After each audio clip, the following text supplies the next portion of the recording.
Welcome everyone. I'd like to begin by acknowledging that we are meeting on the lands of the Pambalom clan of the Warwick people and acknowledging their elders, past, present and emerging. Before I introduce our speaker, I'd like to also just mention that this event is being put on by the Royal Society of New South Wales, and anyone who wishes or is interested in becoming a member or a fellow of the Society, please speak to me or to one of the other committee members. Could I just ask you to put your hands up, please, if you're a committee member? So speak to one of those people about becoming a member or a fellow, and you can also look on the Society's website to see instructions on how to apply. Okay, so our speaker for tonight is Warwick Giblin, and he's going to tell us about renewable energy and the developments of the Renewable Energy Zone in the Hunter. Now, Warwick is a Fellow of the Royal Society of New South Wales, and he's also a Fellow of the Environmental Institute of Australia, and in fact was the founding president of the New South Wales Division in 1989. He's an adjunct professor at the University of New England and is principal of ESE Justice. And he spends his time, I think maybe he'll tell us tonight how much of his time, advising councils in the Central West-Orana Renewable Energy Zone, and also helping out farmers who are approached by developers about having renewable energy installations on their properties. So I'm afraid Warwick is a little bit handicapped tonight. He came off his bike last week, but I'm sure he's fully able to tell us all about renewable energy in the Hunter region. So thank you, Warwick. Hello, everyone.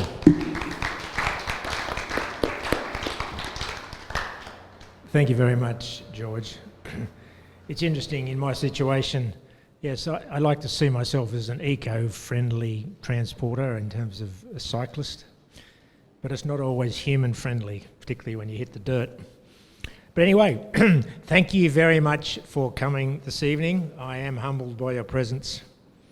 Like George, I also acknowledge all First Nations peoples who, for the past 65,000 years, have lived on this land with both a physical and spiritual connection to it. New slide, please. So tonight, I'd like to do a bit of a tour of, particularly starting with what's the rationale and bona fides about this journey to renewable energy. And in my view, and personally for me, it started 37 years ago when NASA scientist James Hansen testified to the US Congress that climate change had arrived. I have followed this topic since then, and clearly it's helped form my views over the last 40 years. So tonight I'd like to look at why is Australia on this journey? What are the key elements that underpin it? Clearly climate change is a driver. How are we going to keep the lights on? Some of the facts around renewable energy.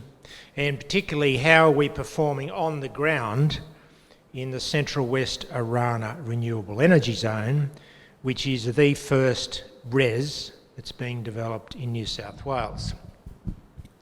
New slide, please.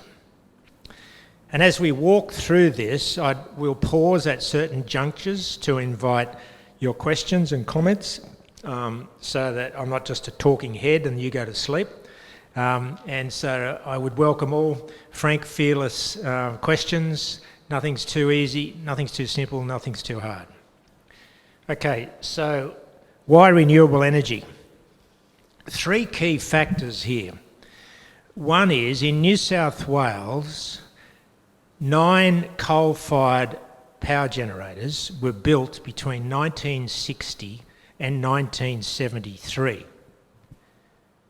But not surprisingly, they've all reached the end of their efficient, effective operating lives.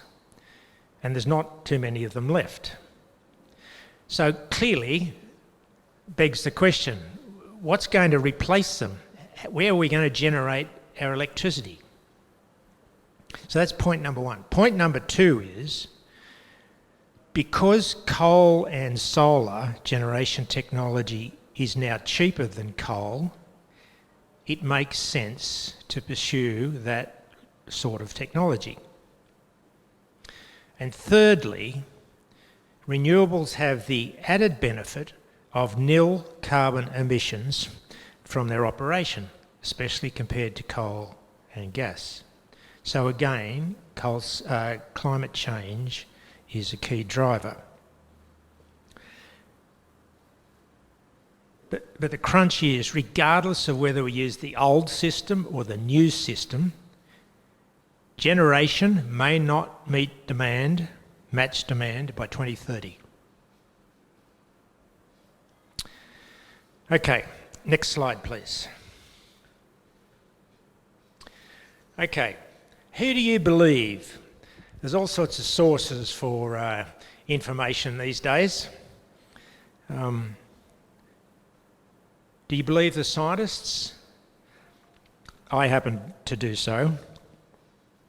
And the main pivotal science entity is the United Nations Intergovernmental Panel on Climate Change, which was established in 1988.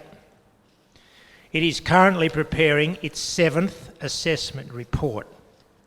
Now, this is not a report that's prepared by 2 or 3 people. This is a report that is prepared by over 650 experts from over 110 countries. Half prepare the draft report, and then the others review it, peer review it, and together they settle on the final. So it's not some conspiracy, okay? This is learned scientists who are at the peak of their careers and their profession, contributing to this very valid and very important assignment. Or maybe you believe the OECD or the United Nations. If you believe those entities, both are of the view and have said this year that we need to be doing more to address climate change. Yes, but then we come to the politicians. President Trump in September this year said, quote, "Climate change is the greatest con job ever perpetrated on the world," end quote. Australia has also had its own political climate wars for well over a decade, from 2010 to 2020. Or you might choose to go to mainstream media or social media. But the crux here is about, what do you believe and what is the basis and rationale on your beliefs? I would urge all of society that we need to look at the facts as much as possible, because in today's world there seems to be so much rhetoric and sensationalism, which is, in my view, doing a disservice to the future of humanity in so many ways. Okay, next slide, please. So here we have a graph which looks at some of the science. Is it focused for everyone? Okay, this graph, I get really excited by this graph. This is United Nations graph. The vertical axis shows the concentration of parts per million of carbon dioxide, and the horizontal axis is going back 800,000 years, okay? And what it's showing is the carbon dioxide levels through all of that time period. Now, your first question might be, how do they know what happened 800,000 years ago? Well, the point is that air bubbles have been preserved for posterity for millions and millions of years in ice cores, in the poles, and so those ice cores are carbon dated, so it reveals the changes in CO2 levels since that time. And as you can see, yes, there's been some up and down, but if you go from 800,000 years prior to present, the most carbon dioxide ever was 315 parts per million. Whereas if you look at where it says the current level is 425 parts per million. And at this point, there's no evidence to suggest that we've reached the top of that concentration amount. Okay, next slide, please. So here we have a graph which shows the global mean surface temperature, which reveals that the past 8 years have been the warmest on record, going back to 1850. So when you look at the baseline period, which was from 1850 to 1900, what they've done since then is calculated the anomaly of the temperature regime since that period, which reveals where we are today at the right-hand end there, which is the 8 warmest years have been in the past 8 to 10 years. And that's an amalgam of a whole lot of different meteorological data from different providers over that period of time. Okay, next slide, please. So in this graph, we look at, so what's happened since that average period of 1850 to 1900. And you can see that we've increased over the years from 1940 through to now. And the significant thing here is we've recently hit an increase of 1.5 degrees C. Now, we haven't hit that before. And it begs the question when you look on that slide, where are we heading? You know, is there any evidence that we've peaked? I would suggest at this point, no, there's no evidence to that. So the question is, where are we going? Next slide, please. So some people might ask, well, so what? Why does a degree, 1 degree doesn't sound much, why does that matter? Well, there's a couple of nice analogies here, I think. That when your body, think about when your body has a fever. You know, a 1 degree temperature rise might cause some discomfort, but a 2 degree temperature rise might mean something more serious. I should make an exception here for us mere males. Of course, any temperature rise at all is always a crisis.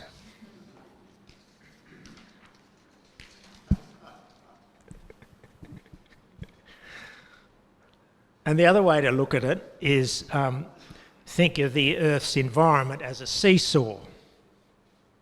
There are massive forces at play here trying to constantly achieve equilibrium. An equilibrium between hot and cold, between low pressure and high pressure. And the bigger the swing, and the more extreme the weather, and ultimately the climate response. And, you know, it's not for the first time in Australia or New South Wales, but it is quite interesting. There was 25 centimetres of snow at Perisher on 3 days ago, 1st of December. 25 centimetres of snow, you know, yet there's also significant fires in the state. Next slide, please, Phil. Net zero. I'd like $1 for every time this phrase has been mentioned over the past months to 6 weeks. You know, what the heck does it mean is one thing. What it means is the balancing of the amount of new greenhouse gas emissions emitted to the atmosphere, balancing it with the amount removed by new additional either carbon sinks like forests or technological innovations like carbon capture and storage. All right? But the crux is this only works if those new storage capabilities last forever. It can't last for 20 years, 30 years, it has to last forever. And so, you know, the input and the output has to be like a bathtub. You know, the water level doesn't rise, it stays where it is. And I can talk about some of the issues surrounding carbon sinks and on carbon capture and storage. The jury is still out. It's a very expensive technology and fundamentally is not yet reliably proven. And also on net zero, it's a bit of a term which is associated with the Paris Agreement. Australia's meant to get to net zero by 2050. And we're committed to ratchet up the increased reduction in CO2 in terms of net zero on 5-year progressively targets, and each target has to get better. Okay, next slide please, Phil. So I'll pause there for a moment. There's maybe a fair bit to digest in what I've just canvassed. Are there any questions or comments?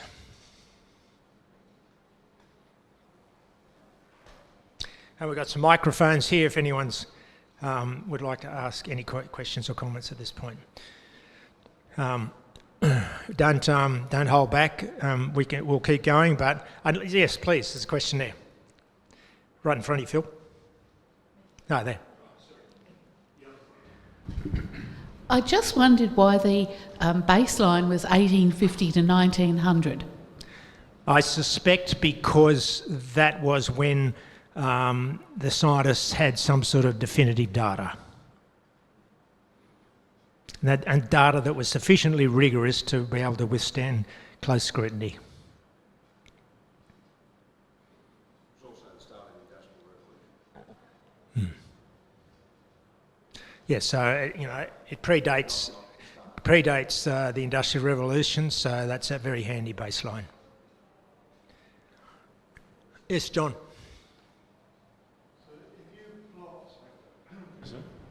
Thank you. If you plot global CO2 emissions against human population growth, the two lines are superimposable, strongly suggesting that it's mankind that is generating the CO2. Yeah. In the next, between now and the end of the century, the global population is going to halve. What impact do you think that's going to have on global CO2 emissions? Do you think climate change might be self-correcting as the world's population declines? By what date did you say it was likely to halve? So it would be different in different countries, but the population of China will halve before the end of the century, for example, and that's just one example. Yes. My view on this, John, at the moment would be that at the rate of temperature change and increase, I think we're, you know, if we get above 2 degrees C by 2050, all bets are off, because I think one of the big challenges for us is that what we call the tipping points. We don't know where the tipping points, like the melt of all the tundra region, which will release an extremely high amount of methane, or if the ice sheets melt and raises sea level by, you know, more than a metre or whatever. Plus, if the major ocean currents and the major atmospheric currents break down in their traditional patterns, then arguably all bets are off. And if the concentration levels are of such a point, then, you know, the question is, what is the point of no return? Okay, any other quick questions? Okay, we might move on then, Phil. Thanks.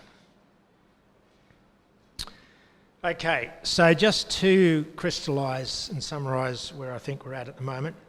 So as John hinted at, so anthropocentric climate change is here, it's occurring at a significant rate, and as a global community we're still struggling to commit to making the definitive changes necessary to stem that to, you know, we're now at 1.5 degrees C, certainly for Australia, so we've got no chance of getting under that. The question is, can we now keep it below 2 degrees C?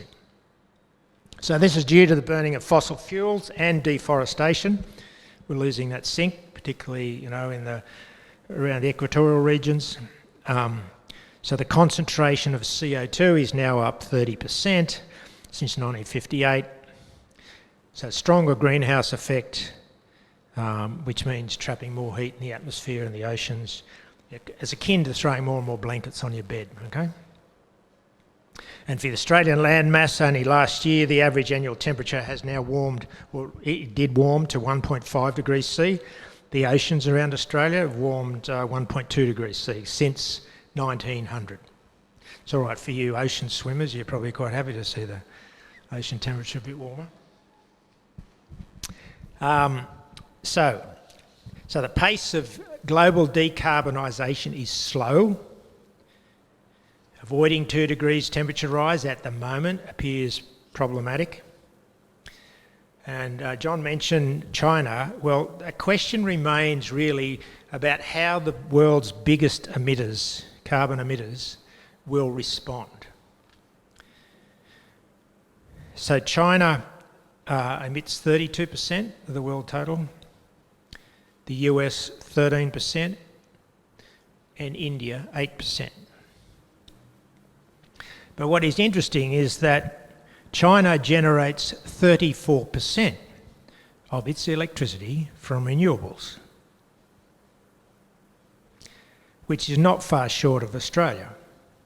We're generating somewhere between 36 and 40%.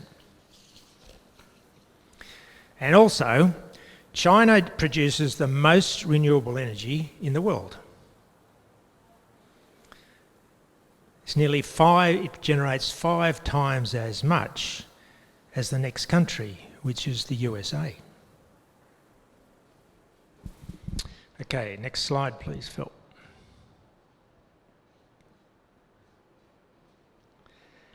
So, what we have here is, as I've said, the coal-fired power stations are coming to the end of their life. We need new generation facilities.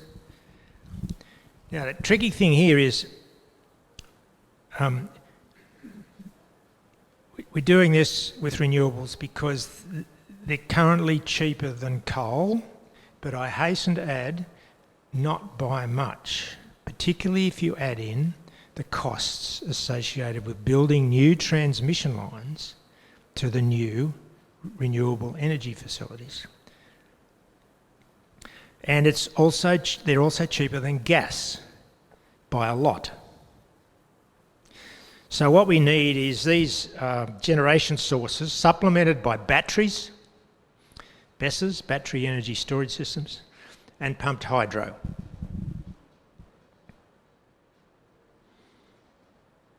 And furthermore, we need to decarbonise, so therefore renewables seems to make sense. But one of the key things here, as I mentioned just there, the transmission. You know, like coal-fired power stations have got their major transmission lines, right? And that takes all the power to Sydney, etc. The renewables are all over the countryside. The federal government says we need to build 10,000 kilometres of new transmission line. 10,000 kilometres. We haven't built a transmission line in Australia for yonks. And that will be costly. In the central West-Orana res, there is a new one being built. They haven't built a new tower yet. There's 150 or 200 k's of line to be built. That's going to cost, at the moment, $5.5 billion. If you extrapolate that number across 10,000 kilometres, you're talking $400 billion. Now, the cost of that transmission is not yet factored into the consumer's electricity bill. But the thing is, what options do we have? We need electricity. And if we don't do something soon, we're going to have blackouts. Next slide, please, Phil. There are other reasons why we're pursuing renewable energy. We have our international obligations under the United Nations Paris Agreement. We signed in 2015. The goal there is to keep temperature rise to less than 2 degrees. And as a signatory, we've set emissions targets for 2030 and also 2035. And as a signature, you need to ratchet up your commitments each year. And as you know, we've had extensive political debate over the last few months about this very point. We also have regional leadership responsibilities, and in the Pacific, we provide finance to clean energy transitions in some of those countries. Next slide, please, Phil. So some people might say, and we've heard this by the politicians, well, who cares? We're only 0.3% of the world's population. Why should we do anything? Did you know that Australians have the highest per capita greenhouse gas emissions from coal power in the OECD? Did you know that Australia is responsible for 4.5% of the global CO2 emissions, with 80% of those from our coal and gas exports? Where we're sitting here today, Newcastle Port is the largest and busiest coal export port in the world. And also, another reason, we are a global top 20 wealthy nation, and we have moral obligations to act given its high per capita emissions and as a major fossil fuel exporter. So, next slide please, Phil. We might just pause it there and see if there's any more questions, and I might revert to taking a chair. Warwick, you mentioned about the need for all of these transmission lines and what that would cost. I suppose in my mind, I'm thinking about, with respect to domestic electricity use, we've just paid to get some extra solar panels and a battery put on our house, which will make us pretty well self-sufficient power-wise. And yes, that was subsidised by the government. And I do understand that that is just a domestic application. But what about more of that and less, centralised solar farms, etc.? Thanks, Samira. That's a great question. I am so excited about what's happened in Australia with domestic rooftop solar take-up. I think it's just amazing, and personally, I think given the vagaries and uncertainties of the stability and reliability of the grid moving forward, I would strongly recommend on principle for each and every household to start taking control of their own destiny and try and have their own rooftop solar, plus battery. It's just amazing what can be done nowadays. And then you're taking control of what's going on. I'll talk about this a bit later, but I do think, given the price prospects for major grid electricity, I don't see costs coming down anytime soon. And do you think that could, rather than having centralised renewables sort of that needs to be transported, that power, do you think that it could be something that's done locally? Yes, absolutely. In a way that, rooftop solar acts like a bit of a shock absorber to the system, and it's providing a feed-in which takes some of the stress off the current limitations in the capacity of the transmission lines. Thank you.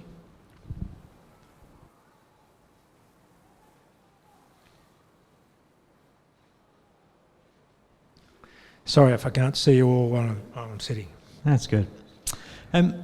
You spoke about the climatic impact and the vast swings we have now, and obviously we all think about the sort of damage that causes, and it's not too difficult to start to quantify the cost of that damage. Do you hear much conversation around making the producers of the carbon culpable for some of the economic damage that they do? Great question, Gabe. Absolutely. Arguably and philosophically, the root cause of the problem we're facing today is because the free market economy system, free enterprise, the economic modelling, the economic approach since day one has deemed environmental assets as a free good, right? Clean air, clean water, in all the financial models, going way back when, that was assumed to be never-ending, would be there forever, and so we don't need to price it. So we've never priced environmental assets. And so as a consequence, it's all been deemed a free good. So we've used it and abused it and wasted it. And so unequivocally, and I was going to mention this a bit later, unequivocally, we need a price on carbon. We need a price on carbon because the economic system is the only one we understand. It's the one that drives our economies. And again, there is arch opponents to such a proposition, including, the mining companies, the transporters, the farmers, etc., etc. But we need to have incentives and disincentives in relation to how we manage carbon.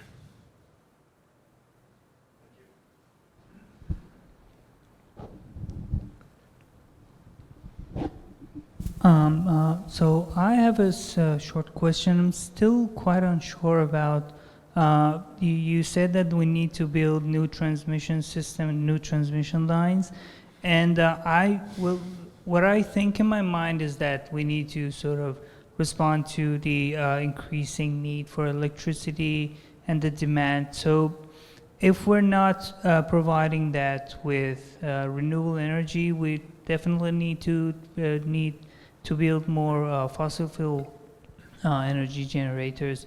So we are in a way forced to build those transmissions line. Maybe in a way somehow no, maybe it would be more like renewing the existing transmission line.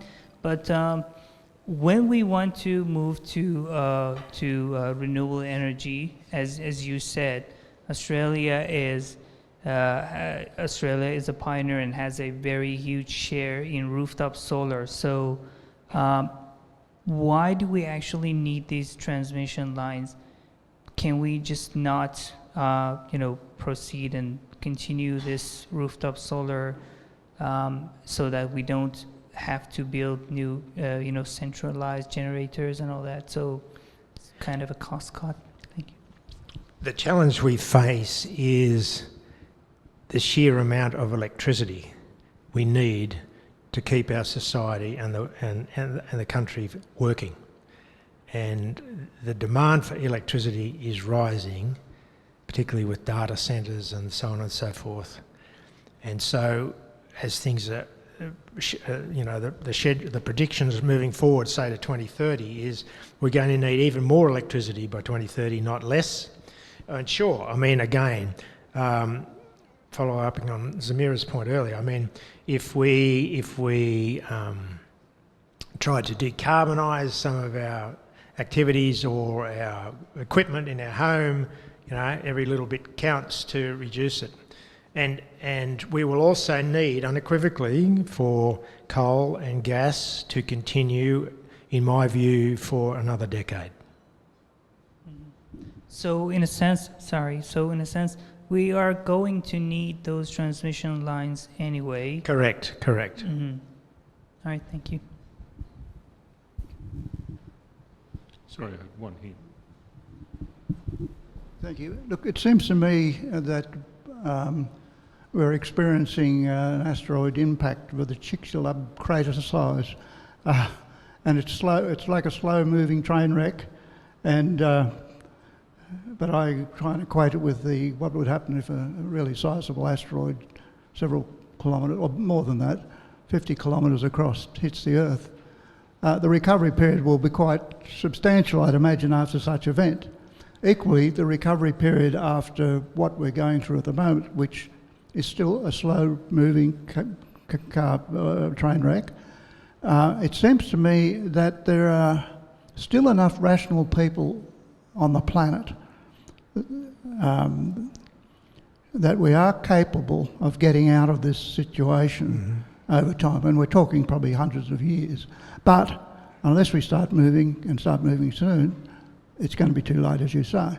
But last year we had a very interesting lecture from one of our physics professors here, and he covered every type of energy generation source that we're using at the moment.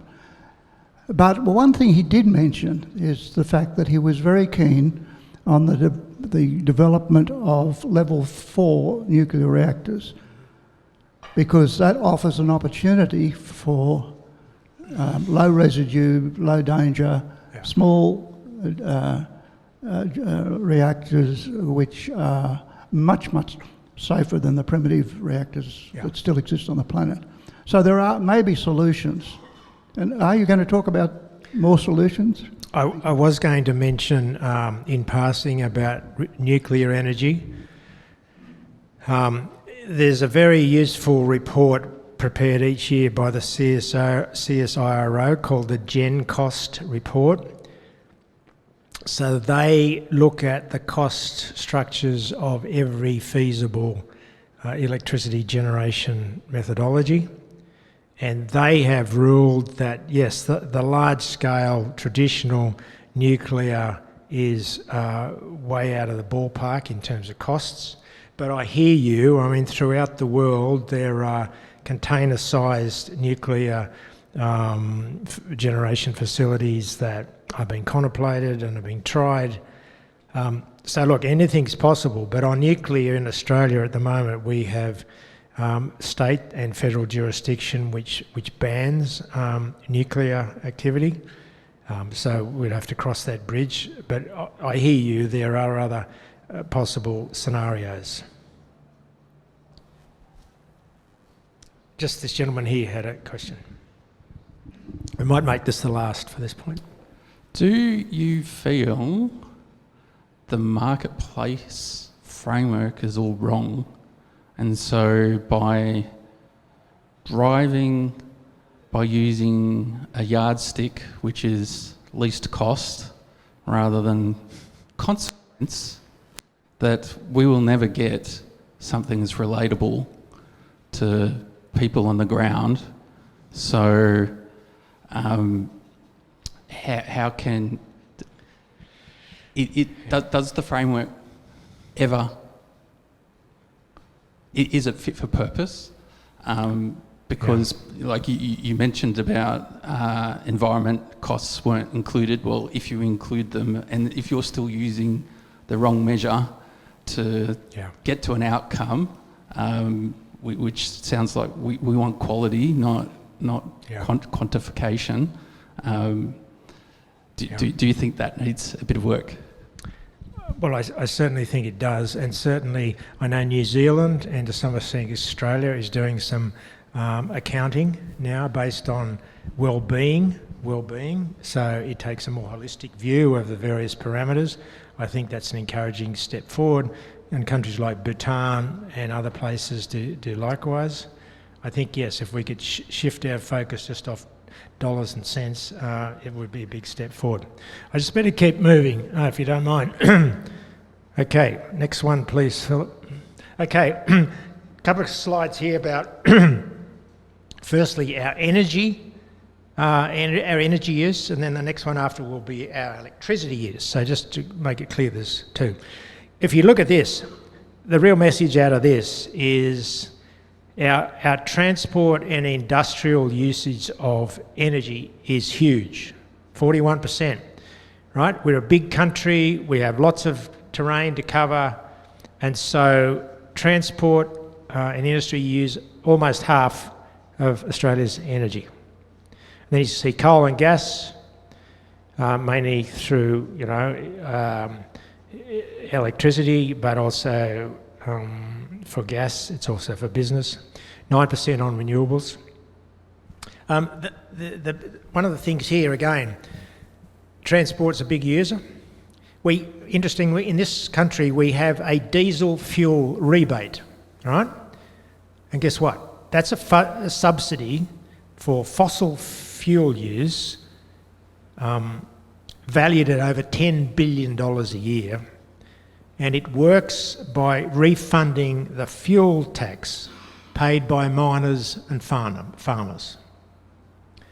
Right? So one might reflect, I guess, on in this day and age, is it appropriate for the diesel fuel rebate to remain?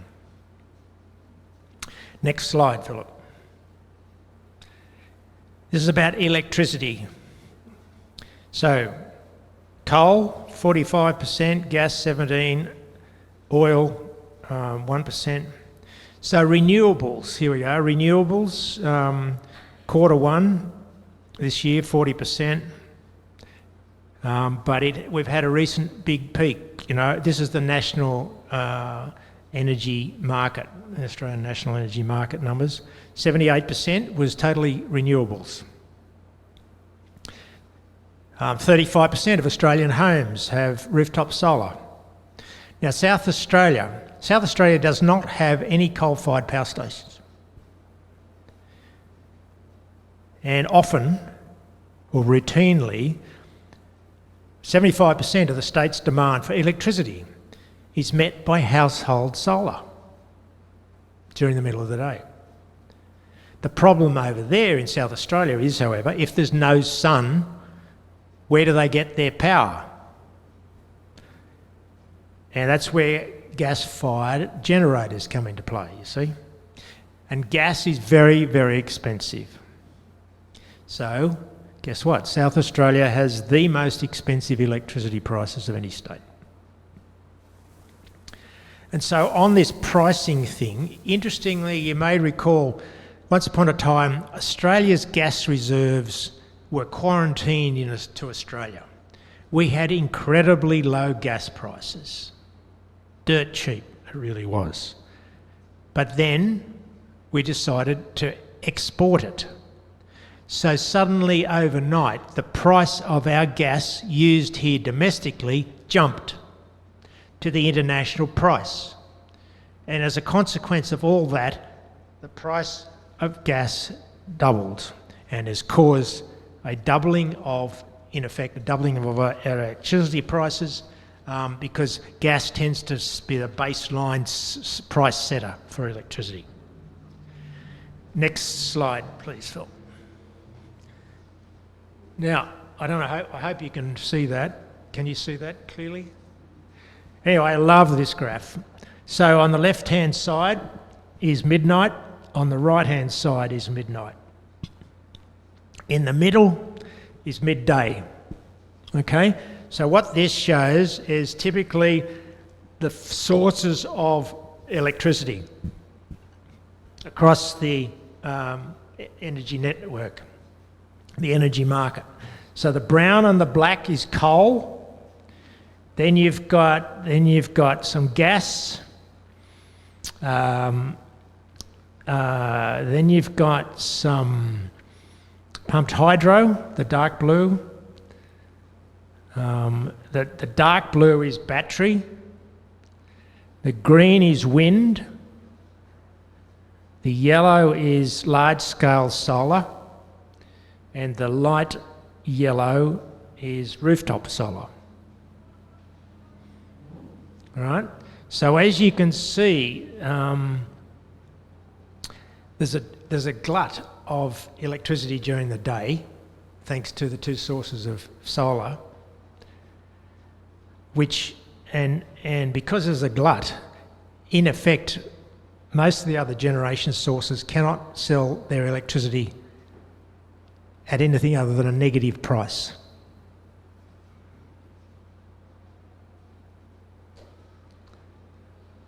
But the other highlight of this is the system is now so complex, right? The sources of electricity, it's a moving feast and it's constantly changing. And so there's an increasing in the fragility of the rigour and reliability of our grid. And I don't understand all the technicality of it, but electricity from a coal-fired power station, you've got these spinning condensers all the time, and it produces an electricity of a different pattern to wind and solar, just to make things a bit more complicated.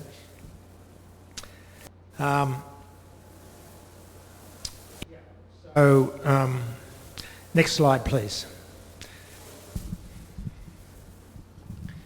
So, as I say, you know, a big issue for us is we need some market certainty. Big dollars tied up in this. So we need certainty that the marketplace will commit these dollars. Oh, thank you. So yes, so we need renewables plus household solar plus batteries. You know, batteries are the big game player now. That helps to even out all the bumps. Pumped hydro, but they're all happening too slowly. Mentioned about 10,000 kilometres of new line, but in my view, the prices of our electricity are unlikely to reduce for the next decade. And furthermore, the big question is, never mind the price, will the lights come on when we flick the switch? Because is there going to be enough supply to meet demand? Next slide, please. So yes, I've mentioned this already, we need a price on carbon. The household sector is making amazing progress. And let's move, and also the last thing I'd say is, yes, nuclear is very expensive. I mentioned the CSIRO Gen Cost report, if you'd like to have a look at it. It's expensive both in terms of time and dollars. Next slide, please. I might just keep moving if that's all right with folks, so we can move to the next bit about what's happening in New South Wales. Next slide, please, Phil. Okay, so it might surprise you, we have a raft of wind, solar projects either having been built or in the planning system in New South Wales. Quite a lot. Some are in the reses, but there's a lot anywhere and everywhere across the state. Next map. Next slide, please. Okay, so here we have a map showing the 5 renewable energy zones in New South Wales. You've got the central West-Orana, centred on Dubbo and Mudgee. You have the New England res, the south-west res, which is down where the main interconnector between South Australia and New South Wales runs. and off the coast of Illawarra, and also here off the coast of the Hunter. Next map, please. So here we have a blown up map of the CWO res.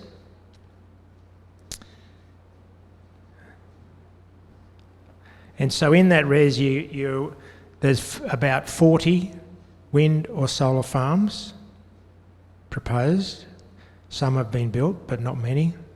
40, either inside that or outside it. That's 20,000 square kilometres. There's a new transmission line that's required. For that new transmission line,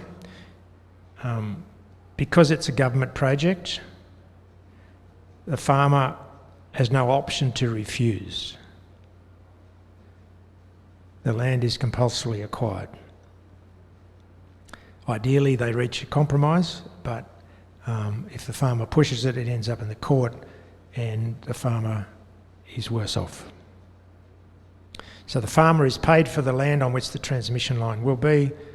He'll get plus is important, he'll get an additional $10,000 per kilometre per year for 20 years as an additional sweetener. Next slide, please. So I thought it might be useful just to share, what does this really look like? A bit like a wind farm might be typically 1,000 megawatt generation capacity, which is equivalent to 140 turbines. That investment's worth about $4 billion. So a farmer, if you're a host farmer hosting a turbine, you'll get about $50,000 a turbine per year for the life of the project. On a solar farm, about 700 megawatts, plus a BESS battery, that would cover about 1,800 hectares, $2 billion at capex. And for solar, a farmer leases the land, you'd get $2,000 to $2,500 per hectare per year. And also, in addition, the local community via the council will get community enhancement fees to the tune of $500,000 to $1 million a year for 35 odd years. So the issues for the res and for all these projects, it's the planning system, the planning assessment and determination system. I've been in this game for nearly 50 years, acting for, sometimes for developers, but a lot of the time for local government and also for farmers. In my view, the planning system in the state of New South Wales is pro-development. Individuals and communities have little say. And the system raises false hope, often leading to disappointment. Also missing for these reses is the strategic res-wide cumulative impact assessment. Like, for example, in the Central West Res, if you have 40 projects, where is the water coming from? Where is the waste going? What's happening with the local roads? Who's paying for the upgrades? Who's paying for the ongoing maintenance? We're going to have 5,000 to 7,000 construction workers drive in or fly out in the Central West Res. They're going to live in camps of 1,200 beds or thereabouts. So where are the police, the doctors, the hospital beds, the ambulances? And the local road impacts, as I say, these local roads were built and designed primarily in the day of the horse and cart, right? They were never designed to cope with thousands of millions of tonnes of semi-trailers carrying massive loads. And often the roadside vegetation in these corridors is also cleared.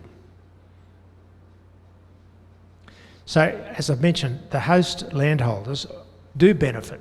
There's no doubt about that. But what about the others, right? What about the non-hosts? What about the communities who are feeling threatened by the change in their landscape, the change in just their place? Their place. You know, they've been on the land for generations, some of them. Again, losing your sense of place is not something you can measure in dollars and cents. But no one seems to, that doesn't seem to matter when it comes to this issue. Okay, next page, please. Next slide.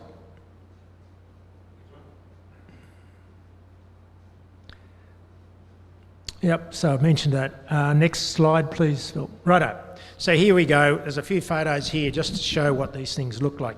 Here we have the site for the construction of a wind turbine. As you can see, you know, it needs a fairly substantial track, road to be built on the property. You've got a big lay-down area there, and at the front there you can see that's to be the foundation for the turbine tower. Next slide, please. So here we are, building the foundation. This takes something like 2,000 tonnes of concrete and 150 tonnes of steel. And the next slide, please. And here we have a turbine blade of about 110 metres long, 100 to 110 metres long. So there's huge logistics getting these things up and down country roads. And in fact, even getting it from the Port of Newcastle, they all come into the Port of Newcastle because this is the only area that's got a big enough lay-down area for these blades. So it's got to go up the Golden Highway, all right? So if you can steer clear of the Golden Highway for the next decade, that might be a good move. So these things move at night. Yeah, so the towers are about 260 metres tall. Next slide. That's another shot. Next photo. So here we have, you know, a typical scene for a solar farm. Next slide, please. So here we have, this is the Hunter res. And to be frank, compared to the other reses, this is more about upgrading the existing infrastructure, right, in terms of upgrading the transmission within this area to accommodate the feed-in lines from both the Central West-Orana res and the new res. Obviously, the Port of Newcastle is pivotal for the lay-down area for all this infrastructure equipment coming in from overseas. And it comes into here and then it'll go down to Sydney. Okay, next slide, please. Yeah, so in conclusion, we face, in my view, an interesting time for the next decade about how, as a society, we grapple with these twin issues of electricity supply and trying to play our part in mitigating the impacts or the reasons for climate change. I think predominantly we need to try and avoid climate change getting to the point where there are significant tipping points, which I mentioned earlier, the melting of the glaciers, changes in the ocean temperatures, ocean currents and the air currents. And I do think part of the root cause for this has been that we sat on our hands for 10, 15 years with the climate wars in Canberra, and we're paying for it now. And while wind and solar is, as I say, is marginally cheaper than coal, you know, we will need gas, we will need coal, I think probably for the next decade. It really depends too on Snowy 2.0 when it comes online. because it'll, in terms of hydro, pumped hydro, that'll be pretty beneficial. Yes, it'll be costly. And in the res communities, I think they need to benefit as well as the hosts. Quite frankly, there's no easy solution here. I just hope at the end of the day we come up with a system that delivers environmental, social and economic justice for all. Thank you. Well, thank you, Warwick, for a very thought-provoking talk. Are there any more questions? Yeah.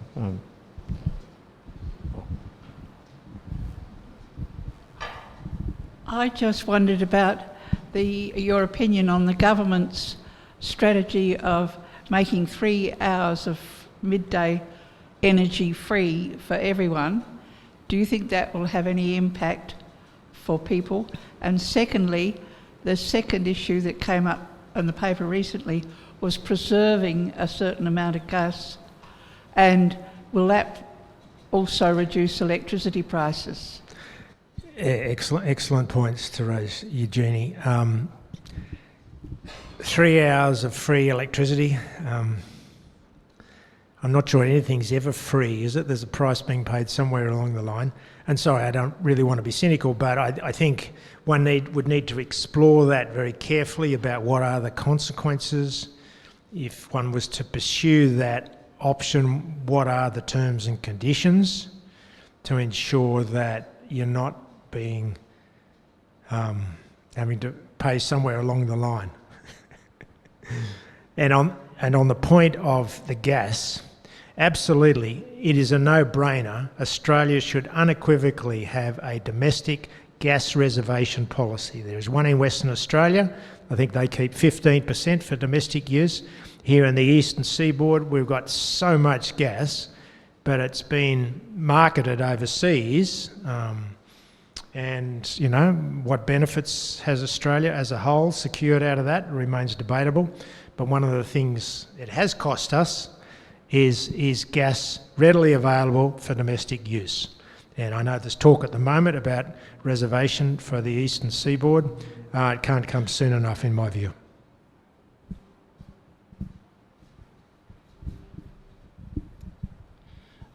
You raised a few things about the New South Wales government. The New South Wales government is pro-development but offers false hope.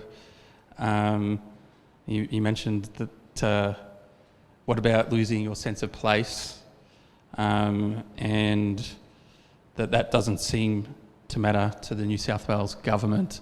So could you elaborate on the New South Wales government and where you might believe that cultural shift needs to occur that might actually get us to better outcomes? Yes, and I don't make the comments I've made lightly. I think I would like to see if the government feels some of these projects are critical and are not negotiable, like freeways and airports and stuff, then call it for what it is and say that, which in essence removes any material opportunities for other stakeholders to have a say in the formulation of the project. Okay, so but at the moment, yes, the transmission line is a critical state significant infrastructure, right? So it's a government project, and you've got next to no chance of influencing that, in essence. Although the government will say, well, we've made some changes here, we've made some changes there, we've listened. But at the end of the day, like for a farmer, he or she has no say. It's going to go through his or her place, right? But the biggest issue for me is the Environmental Planning and Assessment Act, which I've been involved in the operational implementation of that since it was established in 1978. It has enshrined in that legislation the opportunities for people to contribute. There's a 28-day exhibition period for EISs, for state significant developments, right? That is to enable people to have a say. But if the die is already cast, and we know that the ministers of the day here want to see this stuff proceed at pace. So the bureaucrats, senior executive servant bureaucrats, they're paid very well. They can be fired at 5 o'clock today with no reason required. So under those circumstances, you're hardly likely to stick your head up and, raise questions about whether or not this is a good idea or whether there should be some tweaking or some adjustments or better accommodation of the views of local government or local communities.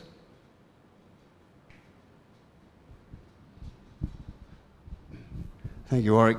You failed to mention what I consider the greatest benefit of renewables is it's the age of electrification.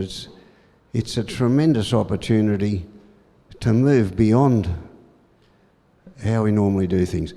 Andrew Forrest up in the northwest, he's putting out wind farms and solar farms. They're not on a grid. So that is to electrify all his mining equipment and his railways, and to also then generate hydrogen from electrolysing water. This is just a phenomenal thing. This has been a bit of a gloom and doom lecture. I know you're not feeling well, but the main promise of renewables is far beyond what we've heard tonight. And we are a very vast country. We've only got 28 million people. We're extraordinarily hard-working and resourceful. We ought to be jumping on this, not reluctantly creeping up on it.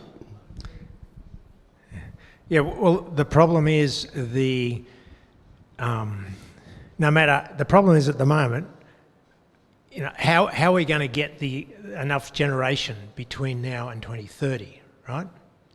I mean, that is the crux of the issue now. I mean, I'm just laying out the facts about the challenges we now face over the next decade to ensure that the lights remain on.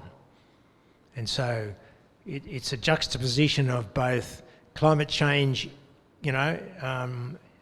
imperatives, but also building these facilities.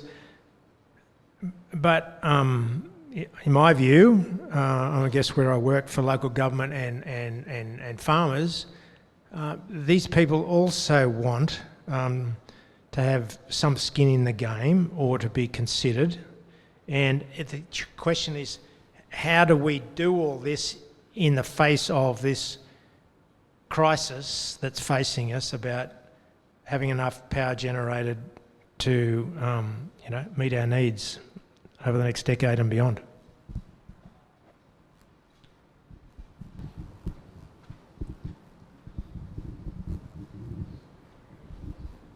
Thank you very much for your talk this evening. I enjoyed it very much. Particularly the point you made about rooftop solar. In the middle of the day, obviously, there's excess electricity being generated. The energy providers don't want it at that point in time and in fact charge you for a feed-in tariff. So the answer to that, as you've mentioned, is batteries. Now, batteries always seem to be casually mentioned as a solution to this problem. What are our electrical and chemical engineers doing to make cheaper, more efficient, and most importantly, safe batteries? We hear all about the lithium fires in bikes, and what are we doing about the raw earths that will be needed for these batteries in maintaining them available to this country? Thank you. I think batteries and the development of battery technology is one of the most exciting developments that we're seeing. The challenge, over the last few years, it was a 2-hour storage battery, for these big batteries, 2 hours, and then 4 hours. And the really exciting things now is we're getting to 8-hour batteries, right? They're much, much more expensive, but the technology is improving, the prices are coming down. So if we can get these 8-hour batteries into the system, That will help significantly about the feast, holding the electricity during the feast and famine periods, so that you can feed that into the grid as and when it's required. Batteries are a really exciting idea. And safety? What about safety? Well, yeah, I mean, my understanding is certainly these commercial batteries generally are pretty good. Yes, there are problems with the small scale, the small lithium batteries that we see, people plug in their garages and the like. I would suggest they're a different kettle of fish altogether. Well, thank you all for your questions, and thank you, Warwick, again for your lecture. I think that's we should probably wrap up now. So let's just thank Warwick again.